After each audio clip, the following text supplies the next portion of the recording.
As the year 2025 is wrapping up, I wanted to look at the careers I'm going through, both writing books and acting on both the screen and stage, and just take a look at what I've done this year, look at my accomplishments, and see what I can improve moving forward going into 2026. 2025 was a little bit of a rough year for me, I will admit that, but I believe I am coming on the tail end of a pretty rough year, and I think I'm getting a lot better and better mentally. So I really think going into 2026, I'm gonna have a better head on my shoulders and be able to tackle things better and more efficiently. And I think throughout the next year, the changes I will be making to my own life will very much help both acting and writing as well through that. So with that, I want to look at what I did this year. What I'm going to do is I'm going to split it into two sections. I'm going to split it into the author section, and I'm going to split it into the acting section. The first one I'm going to start with is the author section, because I have a lot better numbers for that section. So 2025, a lot of it was the first year that my book had been out, which is The Ballad of Robin and King Richard. This is basically my first very public experience of having a book out and trying to, sell to people, get people interested and get them to read it and all that. So there was a lot of learning lessons within this first year, I feel like, and I'm sure there are many more to come. I released my book at September 2024. So fiscal year wise on my books, I have it going from September 2024 to September 2025. But for this video, I decided to just look at 2025. So with that, let's begin.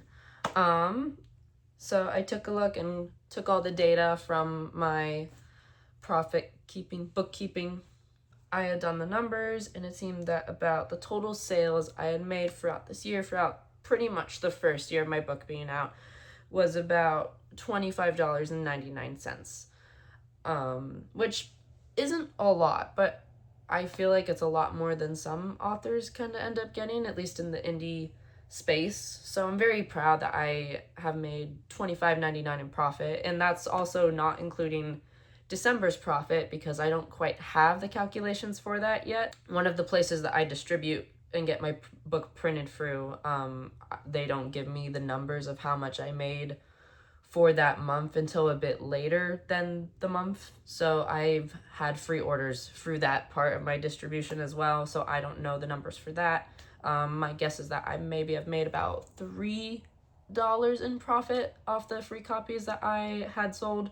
So that would bring my total up to about $28.99.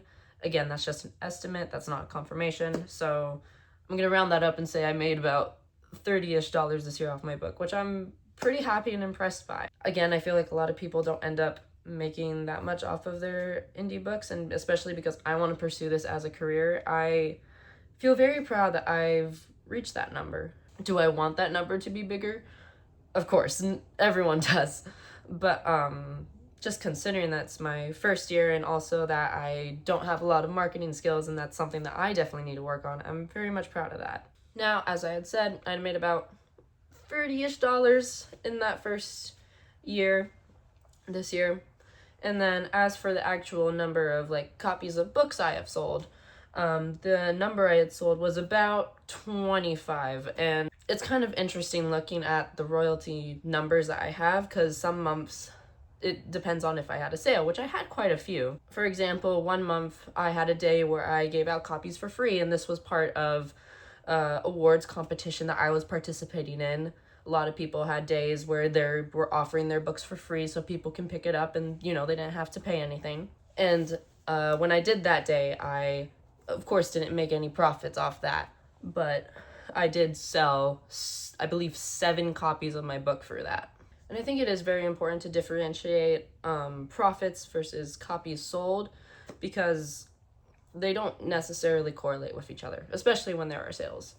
And I think it is also important to take note of how many copies you have sold, because the more copies of your book that are out there, the more people are reading it, and the more people are hopefully talking about it as well. Oddly enough, in this case, my total number of copies somehow kind of looks close enough to the amount of money I made, which I think is kind of funny.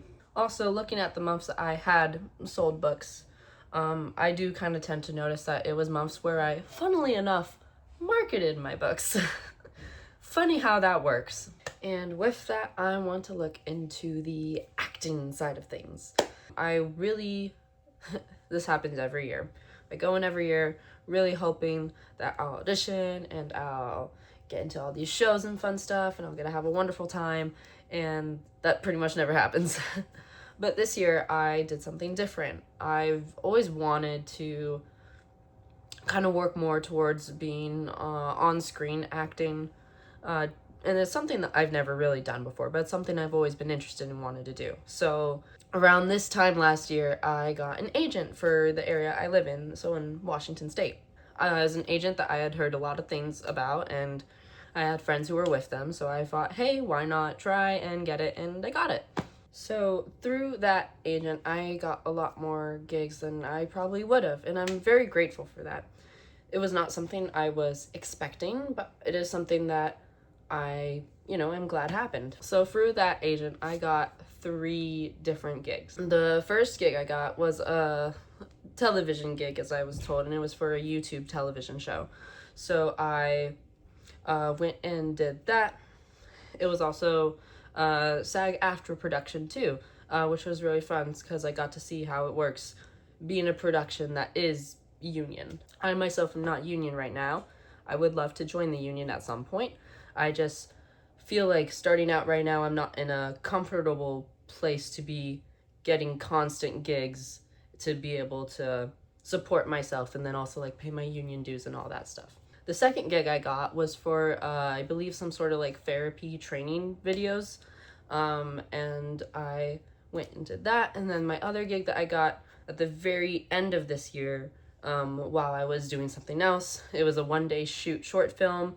So I went and did that as well. So those are 3 gigs that if I didn't get an agent, I wouldn't have gotten. And they all paid pretty well. With that, I also, of course, auditioned for a lot of theatrical roles. I grew up doing on-stage theater most of my life, and it's something that I do want to continue doing. I live really close to Seattle, and there's a huge theater scene there that I have not only grown up around, but also love very much, and I very much do want to be a part of that. So I've been constantly auditioning for those as well. As it is being an actor, it's always rejection after rejection after rejection. Not even just as an actor, that's just part of being in the arts in a way. But then I think it was this summer, I auditioned for a show and I got the wonderful news that I got a part in it.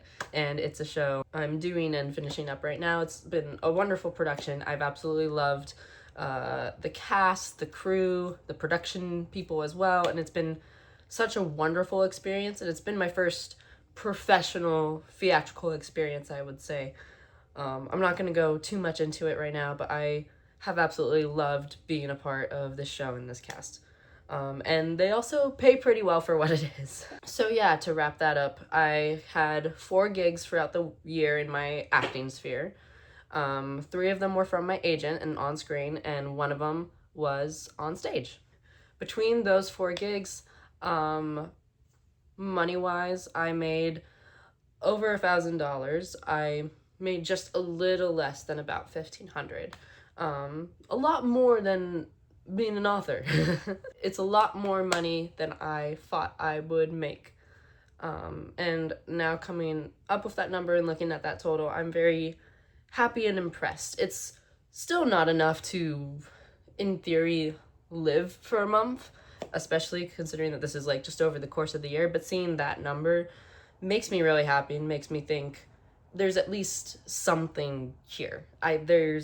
I'm clearly a professional now because I'm making that kind of money, it feels like. So that's kind of my year in review of what projects I've done, and also kind of like looking at the numbers and all that. Looking back at the year and also looking at the things I have done, and just from like a life financial standpoint, looking at the money I had made doing the things I love and want to pursue, I'm honestly very happy and proud of myself. I'm kind of glad I'm doing this video because it's helped me realize how much I have accomplished even in what felt like such a crappy year for me. That being said, because it was a crappy year, I also know that I can improve a lot and I want to improve a lot.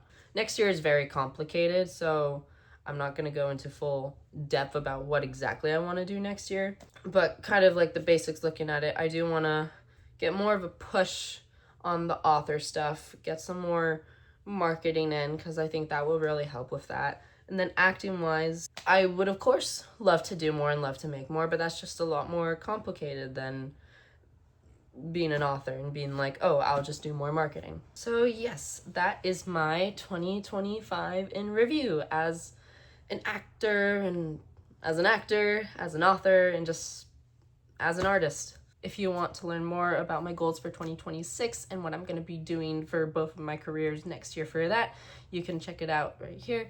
If you loved watching this video, make sure to give it a like, and if you want to see more content, make sure to subscribe. Thank you so much for watching, and I hope to see you soon.